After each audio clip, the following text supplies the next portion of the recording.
Boa noite, meus irmãos. Quero inicialmente registrar a minha alegria, a minha satisfação em estar com os irmãos nesta noite. Não poderia mencionar todas as razões, mas só para destacar, primeiro, pela alegria de estar participando da celebração, do início das celebrações dos 49 anos dessa igreja, que é, para nós, Igreja Batista Aracapunga, uma igreja muito especial e muito querida. Por isso quero transmitir o abraço de nossa igreja. Quero dizer da alegria de poder estar também numa igreja que amo muito. Tenho tido muitas alegrias, não só nessa igreja, mas junto com os irmãos queridos que dela fazem parte. Quero dizer mais uma vez do carinho que tenho pelo pastor Alberto, Mazila, cuja família também faz parte da Capunga, né? O irmão Anderson, o irmão Alisson estão lá conosco na Capunga, parte dessa família. Estão aqui, portanto, muitos amigos queridos, muito especiais, pessoas que amo muito pessoalmente, pessoas que são referência para a minha vida cristã, pessoas que têm me ensinado bastante. Por isso é muito bom estar aqui mais uma vez. E quero registrar também a minha satisfação com o tema proposto pelos irmãos para esta série de mensagens, Discípulo de Cristo, um estilo de vida. Há temas que ajudam o pregador, há temas que nem tanto, né? Nesse caso, pude ser beneficiado por um tema que ajuda. É bem verdade que não elimina o desafio de poder transmitir algo que seja relevante aos irmãos, mas é bom saber que a preocupação, o desejo, a expectativa dos irmãos é que nesse tempo de encontro possamos refletir sobre a proposta do Evangelho de Cristo, a proposta de que sejamos discípulos de Cristo Jesus. Portanto, com essa palavra inicial de saudação a todos, inclusive a colegas pastores, entre os quais destaco o pastor Benevando, que é nosso colega ali na Capunga, mas também outros amigos, colegas pastores que estão aqui, eu quero dizer que o texto que gostaria de tomar como ponto de partida para nossas reflexões é um texto que, na verdade, ou dois versículos, que, na verdade, vão nos acompanhar durante essas noites, conquanto não seja especificamente a referência à base da mensagem desta noite. Mas eu queria convidá-los a se colocarem de pé e gostaria de ler com os irmãos no Evangelho segundo João, capítulo 8, o versículo 31. Geralmente conhecemos muito bem o versículo 32, o versículo 35, versículos que seguem a esta declaração de Jesus, mas me interessa o versículo 31 de João 8, nesta ocasião, e em seguida leremos no capítulo 15, o versículo 8. João 8, 31, Jesus dizia, pois aos judeus que criam nele, se vós permanecerdes na minha palavra, verdadeiramente sereis meus discípulos. João 15, versículo 8, Jesus diz, nisto é glorificado meu Pai, que deis muito fruto, e assim sereis meus discípulos. Vamos curvar as nossas cabeças para falar com Deus. Pai querido, muito obrigado, Senhor, pela oportunidade de estarmos na Tua presença e desfrutar da comunhão com os nossos irmãos. Como tem sido bom este momento de culto, como temos sido edificados pela Tua palavra lida, cantada. Muito obrigado, Senhor, pelos louvores aqui apresentados, pela oportunidade de exaltar-te por Tua grandeza. Muito obrigado por esses momentos de culto. E eu te peço, Pai, que continues a falar aos nossos corações e que Tu não permitas, Senhor, que as nossas limitações humanas sejam um impedimento, mas por Tua bondade fala as nossas vidas. Eu te peço no nome de Jesus. Amém. Nós podem se sentar.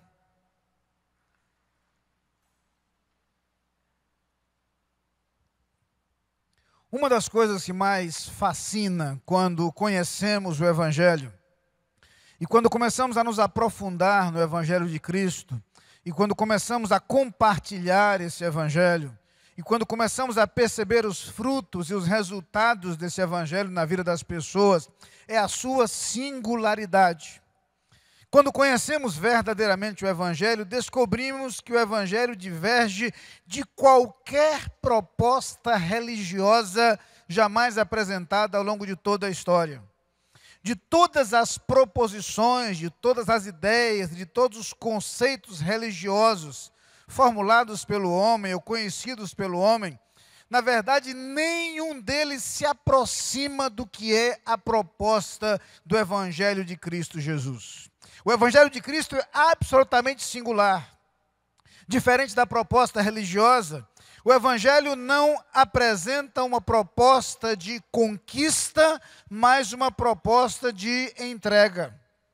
Diferente das demais ideias e conceitos religiosos, o Evangelho não apresenta uma proposta de recompensa e de retribuição, mas uma proposta de graça. Isso distingue o Evangelho de qualquer proposição religiosa ao longo da história humana. Diferente de qualquer outra proposta religiosa, o Evangelho não nos propõe adesão, aceitação de conceitos. O Evangelho nos propõe relacionamento. Por isso, Evangelho é essencialmente relacionamento com Cristo. Conhecer o Evangelho, experimentar o Evangelho, viver o Evangelho é caminhar com Cristo. E é exatamente por isso que a proposta do Evangelho é que sejamos discípulos de Cristo Jesus. Quando Jesus deixa a sua igreja a missão de compartilhar esse Evangelho, ele diz à sua igreja que a tarefa será fazer discípulos. Quando Jesus se aproxima das pessoas, o convite apresentado por ele é sempre um convite para que vão a ele. Vinde a mim, ou vinde após mim, ou aquele que tem sede, vinde a mim e beba. A verdade é sempre uma proposta de relacionamento. E essa proposta de relacionamento tem algumas características sobre as quais gostaria de refletir com os irmãos hoje, amanhã e depois de amanhã. Em síntese, o que lhes proponho é o seguinte, que hoje reflitamos sobre ser discípulo de Cristo, o que isso nos proporciona. Amanhã, quero refletir sobre ser discípulo de Cristo, o que isto nos torna. E no domingo pensaremos sobre ser discípulo de Cristo, o que isto nos propõe. A expectativa é que aprendamos um pouco mais, ou que nos lembremos de alguns conceitos que são fundamentais a essa proposta apresentada por Jesus, que, repito, não é uma proposta religiosa, mas uma proposta relacional. Não é uma proposta conceitual, mas uma proposta de vida. E por isso começaremos justamente por refletir sobre o que é que nos proporciona o ser discípulos de Cristo. No capítulo 18 do Evangelho segundo Lucas, nós temos uma história interessante, narrada a partir do versículo 35. De acordo com a narrativa de Lucas, aconteceu que, chegando Jesus perto de Jericó, estava um cego assentado junto do caminho mendigando. E ouvindo passar a multidão, perguntou o que era aquilo. E disseram-lhe que Jesus Nazareno passava. Então clamou, dizendo: Jesus, filho de Davi, tem misericórdia de mim. E os que iam passando repreendiam-no para que se calasse, mas ele clamava ainda mais: Filho de Davi, tem misericórdia de mim. Então Jesus, parando, mandou que lhe o trouxessem, e chegando ele, perguntou-lhe, dizendo: Que queres que te faça? E ele lhe disse: Senhor, que eu veja. E Jesus lhe disse: Vê, a tua fé te salvou. E logo viu, e seguia-o glorificando a Deus, e todo o povo, e vendo isso, dava louvores a Deus. Interessante a pergunta feita por Jesus àquele homem: que queres que eu te faça? Ele já imaginou uma situação em que alguém lhe pergunta isto? Que queres que eu te faça? Lembra-se quando o rei Assuero disse para Esther: pede o que quiseres, até metade do reino eu te darei. Há momentos em que nós somos colocados diante de alguém que nos dá a alternativa de escolher o que nós queremos. É muito provável que os cônjuges aqui já tenham ouvido no dia do seu aniversário do seu cônjuge, o que é que você quer de presente? Sabe o que acontece quando recebemos uma proposta assim? É que o nosso referencial, na verdade, não está no que nós queremos que o outro faça, mas está na possibilidade que o outro tem. Nós mensuramos o nosso pedido por aquilo que o outro efetivamente pode fazer por nós. É como se nós, no fundo, respondêssemos à pergunta: que queres que eu te faça? Respondendo: o que podes fazer? Até onde podes ir? É assim que a gente pergunta, e quando a gente tem cônjuge, tem essa intimidade, né? Tudo bem, eu quero um presente, pode ser até quanto? Pode ser até quanto? E aí, quando geralmente a esposa pergunta isso, a esposa diz, pode ser até X, ela diz por mês. Não, X é o total. Diante da pergunta feita por Jesus, aquele cego poderia perguntar: depende, o que o Senhor pode fazer por mim? Naquele momento falava ao coração daquele cego a ansiedade por ser curado, e ele não pensa duas vezes. Já que Jesus disse que ele escolhesse o que ele queria, ele imediatamente responde: Senhor, que eu veja. O que eu queria refletir nesse instante é exatamente sobre o que Jesus pode fazer por nós. E eu não conseguiria esgotar o assunto aqui, mas as Escrituras nos ajudam a pensar sobre algumas coisas que o Evangelho nos proporciona. Algumas coisas que nos maravilham, que nos alegram, que nos satisfazem. E eu queria começar lembrando que a primeira coisa que Jesus nos propõe é o perdão dos nossos pecados. João escreve em sua primeira epístola, no capítulo 1, versículo 9, se confessarmos os nossos pecados, ele é fiel e justo, para nos perdoar os pecados e nos purificar de toda a injustiça. Na mesma epístola, ele lembra que o sangue de Jesus Cristo nos purifica de todo o pecado. Somos pecadores. Somos pecadores. E conquanto tenhamos a tendência a associar o ser pecador com determinados atos pecaminosos, eu quero lembrar que quando a Bíblia diz que somos pecadores, ela não se refere apenas ao fato de praticarmos alguns atos, mas fala de nossa tendência a pecar permanentemente. Jesus diz que nós somos escravos do pecado. Para você entender melhor isso, você sabe a diferença entre uma pessoa que tem uma dívida e uma pessoa que é um devedor contumaz? Aquele que tem a tendência a se endividar permanentemente, até quando não precisa. Nós sabemos a diferença.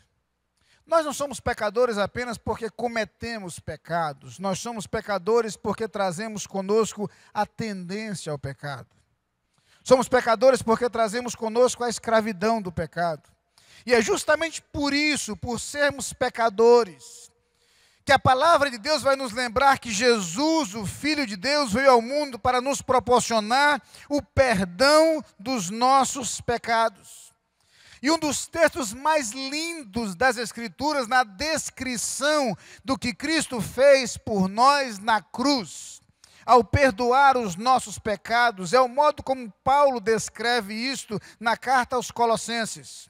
No capítulo 2 da carta aos Colossenses, no versículo 14, o apóstolo Paulo diz o seguinte: havendo riscado a cédula que era contra nós nas suas ordenanças, a qual de alguma maneira nos era contrária, e atirou do meio de nós, cravando-a na cruz. Talvez a nossa tradução não consiga refletir com precisão o que Paulo escreveu aqui. A expressão usada por Paulo é muito significativa. Ele usa a imagem de um documento de dívida que foi cancelado.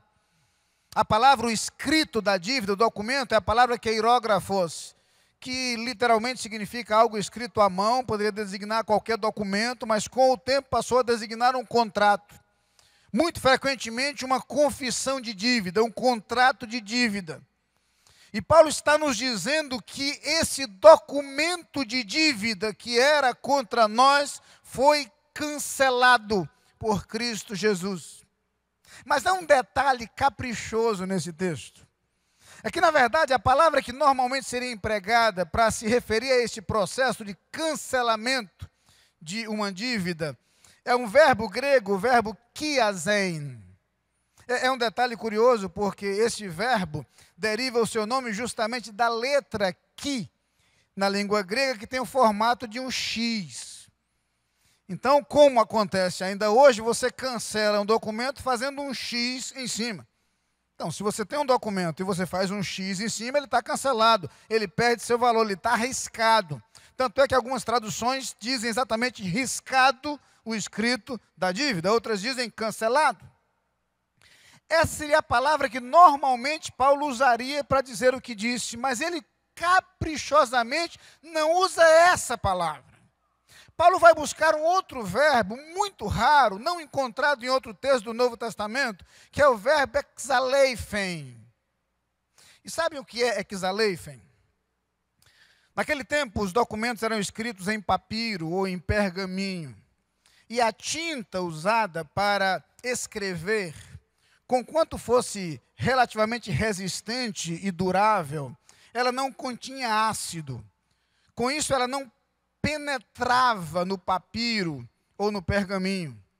O que fazia com que um documento escrito com tinta pudesse ser lavado. E quando ele era lavado, o que ali estava escrito era apagado. Sabem qual a diferença de um documento cancelado para um documento apagado? É que no documento cancelado, ainda que ele perca o seu valor, qualquer pessoa pode ler o que ali estava escrito. Paulo diz que não é assim conosco. Quando Cristo perdoou os nossos pecados, ele deletou os nossos pecados. Ele os apagou. Eles foram literalmente lavados, para que não houvesse mais resquício, para que não houvesse mais vestígio, para que nada mais restasse. Toda a minha culpa ele levou sobre si. Todo o meu pecado ele assumiu. Ser discípulo de Cristo é experimentar o perdão dos pecados. Ser discípulo de Cristo é ser alcançado pela graça e pela misericórdia de Deus de tal forma que nenhuma condenação há para os que estão em Cristo Jesus. Ele levou sobre si o nosso pecado. Ele levou sobre si a nossa culpa e a nossa condenação. Ser discípulo de Cristo nos proporciona o perdão dos nossos pecados, mas não apenas isso. A palavra de Deus vai nos lembrar que ser discípulo de Cristo nos proporciona acesso a Deus, por motivos óbvios. No livro do profeta Isaías, no capítulo 59, versículo 2, nós lemos que as nossas iniquidades fazem separação entre nós e Deus. Os nossos pecados encobrem o seu rosto de nós para que não nos ouça. O que impede o meu acesso a Deus é o meu pecado. O que impossibilita o meu relacionamento com Deus é o meu pecado. O que torna impossível estar em comunhão com Deus é o meu estado de pecador. Uma vez perdoados em Cristo Jesus, esse acesso a Deus se tornou possível. Paulo explica isto bem numa outra carta. Quando ele escreve aos crentes de Roma, e na carta aos Romanos, no capítulo 5, a partir do versículo 1, ele diz que tendo sido justificados, mediante a fé, temos paz com Deus, por meio do nosso Senhor Jesus Cristo, pelo qual também temos entrada pela fé a esta graça, na qual estamos firmes e nos gloriamos na esperança da glória de Deus. Uma vez perdoados os meus pecados, minha relação com Deus foi restaurada. Uma vez perdoados os meus pecados, o acesso a Deus se tornou possível. Uma vez perdoados os meus pecados, eu pude experimentar paz com Deus, a paz que me faltava, porque eu jamais seria completo e pleno distante de Deus. O ser humano jamais consegue ser feliz separado do seu Criador, alienado do seu Criador. O perdão dos nossos pecados nos torna possível o relacionamento com Deus, o acesso a Deus. E quantas vezes as Escrituras, principalmente o Novo Testamento, nos falam a respeito disso. Na carta aos Efésios, no capítulo 2, nós lemos a partir do versículo 12: naquele tempo estáveis sem Cristo, separados da comunidade de Israel e estranhos às alianças da promessa, não tendo esperança e sem Deus no mundo. Mas agora, em Cristo Jesus, vós que antes estáveis longe, já pelo sangue de Cristo chegastes perto, porque Ele é a nossa paz, o qual de ambos os povos fez um, e derrubando a parede de separação que estava no meio, na sua carne desfez a inimizade. Isto é a lei dos mandamentos, que consistia em ordenanças para criar em si mesmo dos dois um novo homem, fazendo a paz, e pela cruz reconciliar ambos com Deus em um corpo, matando com ela as inimizades. E vindo, ele evangelizou a paz, a vós que estáveis longe e aos que estavam perto, porque por ele ambos temos acesso ao Pai em um mesmo Espírito. E o autor explicava como é que quer judeus, quer gentios, todos estavam separados de Deus pelo pecado, e em Cristo Jesus o acesso se tornou possível. E há tantos outros textos, Efésios 3, 11 e 12, os versículos anteriores. Colossenses 1, versículo 20. 1 Timóteo 2, versículo 5, onde lemos que há um só Deus e um só mediador entre Deus e os homens, Jesus Cristo, que se fez homem. Hebreus 8, versículo 6, a nos lembrar que Jesus alcançou o ministério mais excelente, quanto é mediador de uma melhor aliança. Hebreus 9, 15, quando o autor nos diz que Jesus é o mediador de uma nova aliança, de um novo testamento, de um novo pacto. Hebreus 12, 24, a mesma ideia reiterada. Poderíamos mencionar tantos e tantos outros textos das Escrituras que nos lembram a verdade preciosa de que um discípulo de Cristo não apenas alcança nele o perdão dos seus pecados, mas alcança por meio dele o acesso a Deus, o acesso ao Pai. Que emblemática imagem a do véu do templo que se rasga de alto a baixo no momento em que Cristo é crucificado. Acesso aberto. Por isso ele diz: eu sou o caminho, a verdade e a vida, e ninguém vai ao Pai a não ser por mim. Ser discípulo de Cristo me proporciona o perdão dos meus pecados. Ser discípulo de Cristo me proporciona a reconciliação com Deus. Ser discípulo de Cristo me proporciona vida eterna. É Paulo quem explica isso na mesma carta aos Romanos, no capítulo 6. E no versículo 23 ele diz: porque o salário do pecado é a morte, mas o dom gratuito de Deus é a vida eterna em Cristo Jesus, nosso Senhor. Gosto do modo como Paulo abusa nesse texto ao usar uma redundância. Ele diz o dom gratuito. Explicava isso na igreja dizendo que é a mesma coisa que dizer baiano bom. Ou então subir para cima, descer para baixo, entrar para dentro, sair para fora. Dom só pode ser gratuito. Não existe dom pago, dom comprado. Não foi erro de Paulo, ele fez de propósito. Paulo diz assim: olhe, o que nós merecemos é a morte, mas Deus nos dá um presente. Se você tiver alguma dúvida, esse presente é de graça. E esse presente de graça que Deus nos dá é a vida eterna em Cristo Jesus, nosso Senhor. É por isso que somos lembrados já no capítulo 3 e no capítulo 5 de João, por diversas vezes, que quem crê no Filho de Deus tem a vida eterna. Você já parou para refletir sobre a diferença que faz a certeza da vida eterna? Já parou para refletir sobre a diferença que faz em nossa vida o termos um horizonte diante de nós?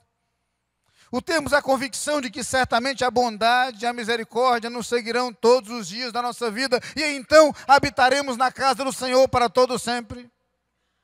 Já parou para refletir sobre o fato de que nós vivemos a vida, mesmo por entre dificuldades, com o horizonte que se apresenta diante de nós, que é um horizonte de vitória? Que podemos dizer como Jó, mesmo no meio do sofrimento, eu sei que o meu Redentor vive e que por fim se levantará sobre a terra. Ou dizer como o apóstolo Paulo, em meio à privação e ao sofrimento, eu sei em quem tenho crido e estou certo de que Ele é poderoso para guardar o meu tesouro até aquele dia. Ou poder dizer, diante das dificuldades e sofrimentos, essa leve e momentânea tribulação produz para nós eterno peso de glória.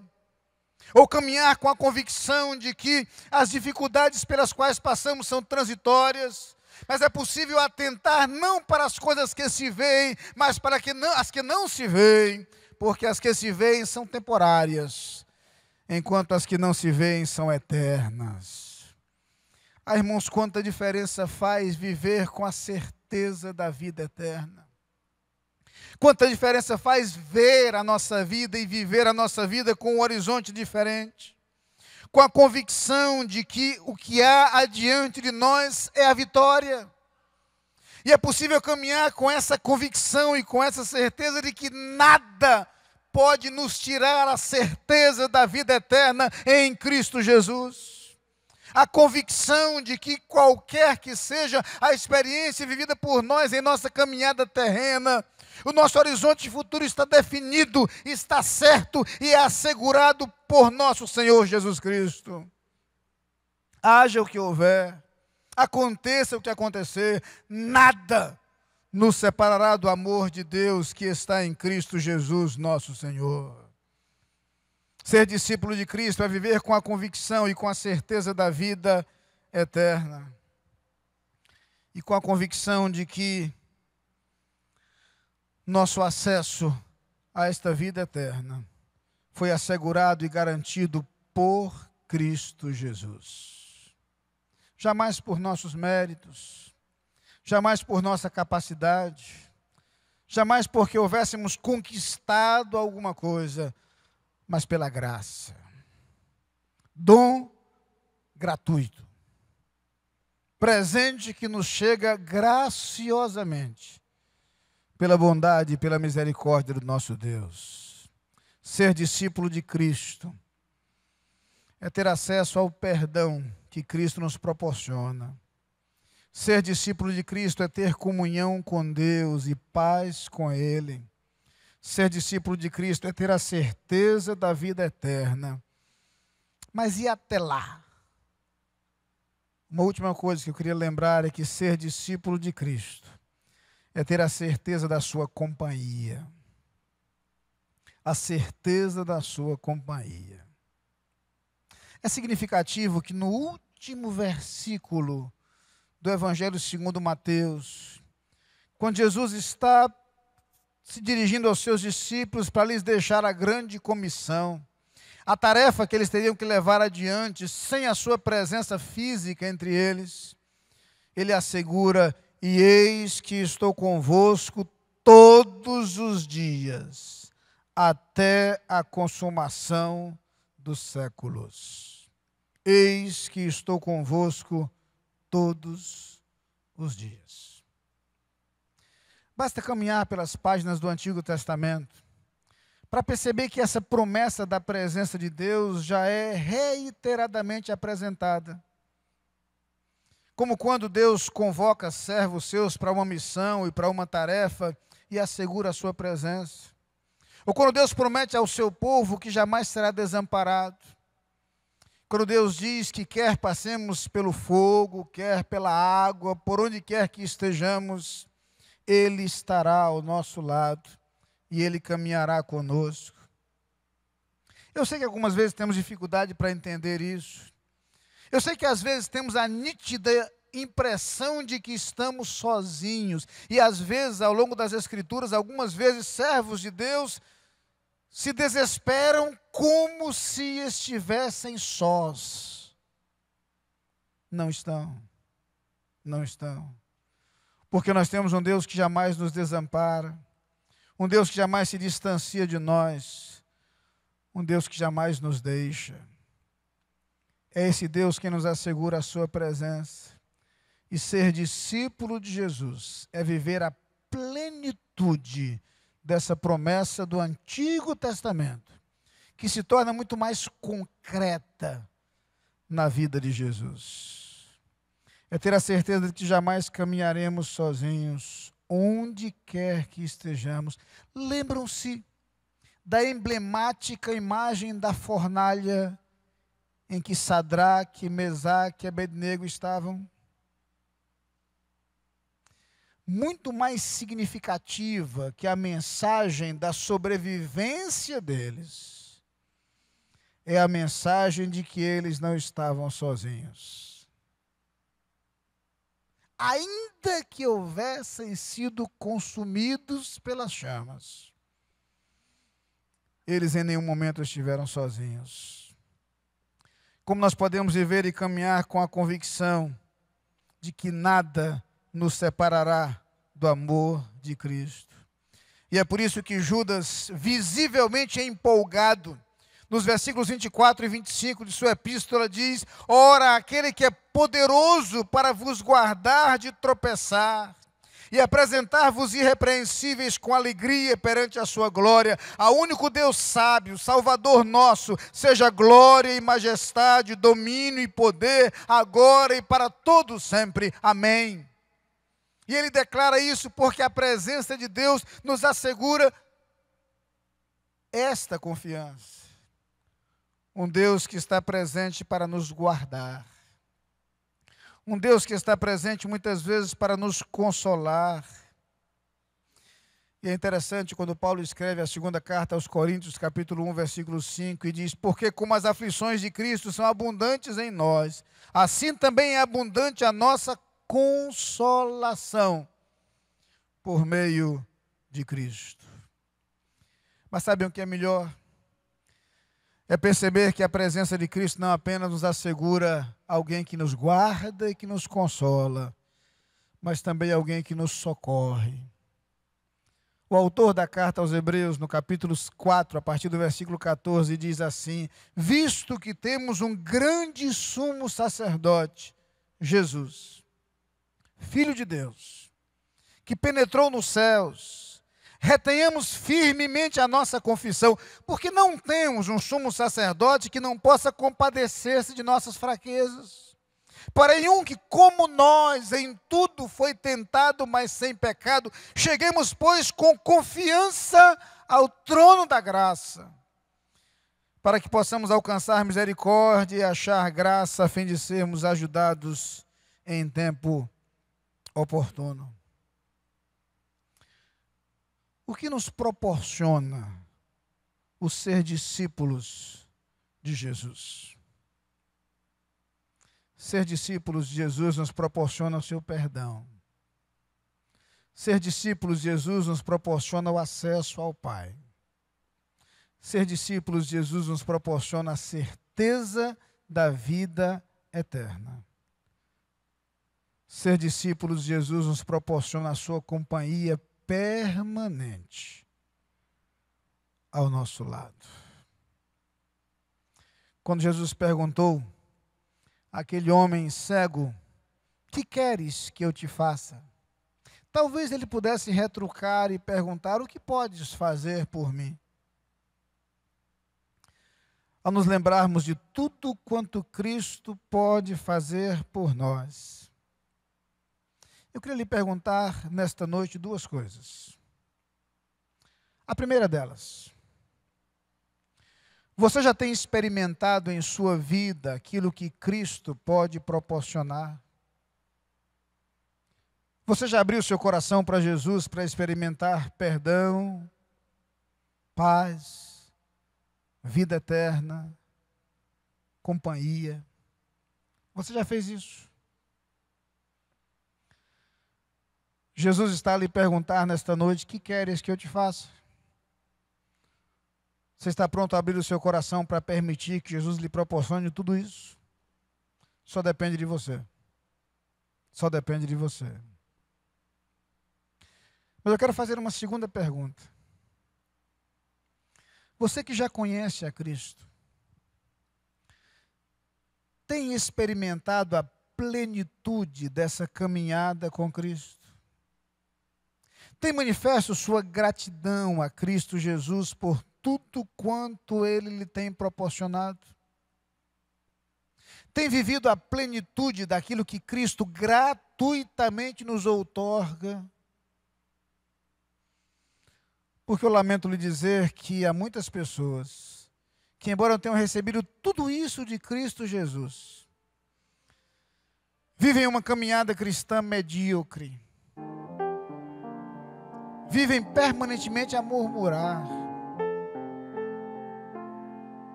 vivem como se a vida não lhes sorrisse, esquecidos de tudo quanto Cristo lhes tem gratuitamente proporcionado. Por isso, se você está presente aqui nesta noite e ainda não conhece a Jesus, eu quero lhe dizer que vale a pena experimentar aquilo que Jesus pode proporcionar.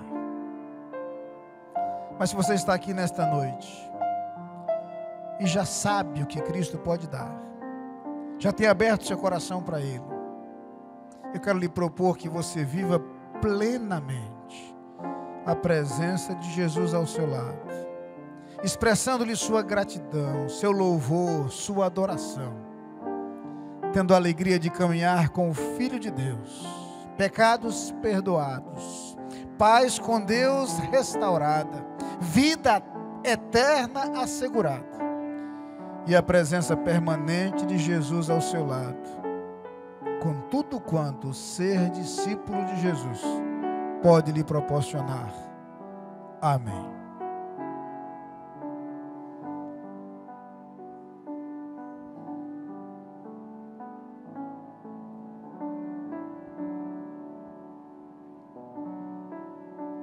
Baixe sua cabeça, feche seus olhos e nesse instante coloque-se diante de Deus com esta pergunta que foi apresentada agora. E o que fazer, que passos tomar para ter esta segurança que Jesus oferece e desfrutar de tudo aquilo que Ele nos proporciona. Talvez você entrou aqui nesta noite ainda sem ter a segurança de salvação, de vida eterna, e você ouviu a promessa do Senhor Jesus Cristo, o registro na palavra de Deus, de que Ele oferece de graça, perdão, vida eterna, salvação. Você pode receber tudo isso de Jesus, simplesmente pedindo a Ele nessa direção, dizendo: sim, Jesus, eu quero receber de Ti perdão, vida eterna, salvação, a Tua presença. E você pode fazer isso no lugar em que você está, do seu coração para o coração de Deus. E a cada um que já recebeu a Jesus como Salvador, podermos desfrutar dessa vida abundante, de vivermos uma vida plena de gratidão por tudo aquilo que Jesus fez na nossa vida, podermos cantar com alegria, podermos celebrar o Senhor por tudo que Ele fez, o que Ele faz e aquilo que Ele ainda fará na vida de cada um de nós. Vamos orar. Senhor Deus, louvamos o Teu nome, Pai. Agradecemos por Jesus Cristo, porque Jesus veio como expressão máxima do Teu amor por nós, nos trazendo a revelação da Tua graça, da Tua misericórdia, de que o Teu propósito para a nossa vida é estarmos na Tua presença, apesar de sermos falhos, de sermos pecadores, mas Jesus levou sobre si a condenação do nosso pecado. Assim, Pai, recebe a nossa gratidão.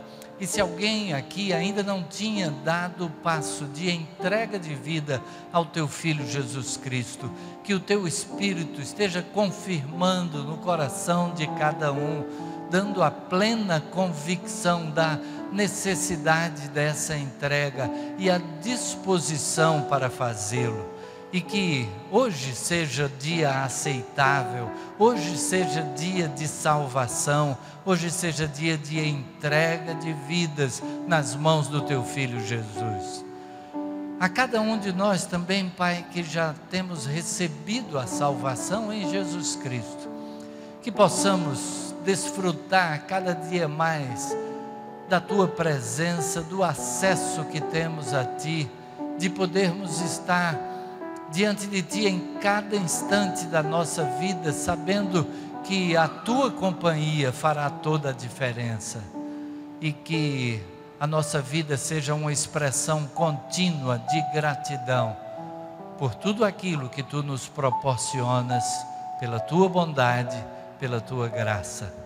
Continua a falar ao nosso coração nesses dias, que a meditação naquilo que ouvimos esta noite continue a ser relevante para nós no restante da noite, no dia de amanhã, e que possamos estar de volta para ouvir a Tua voz, em continuidade ao que Tu tens reservado para cada um de nós neste período.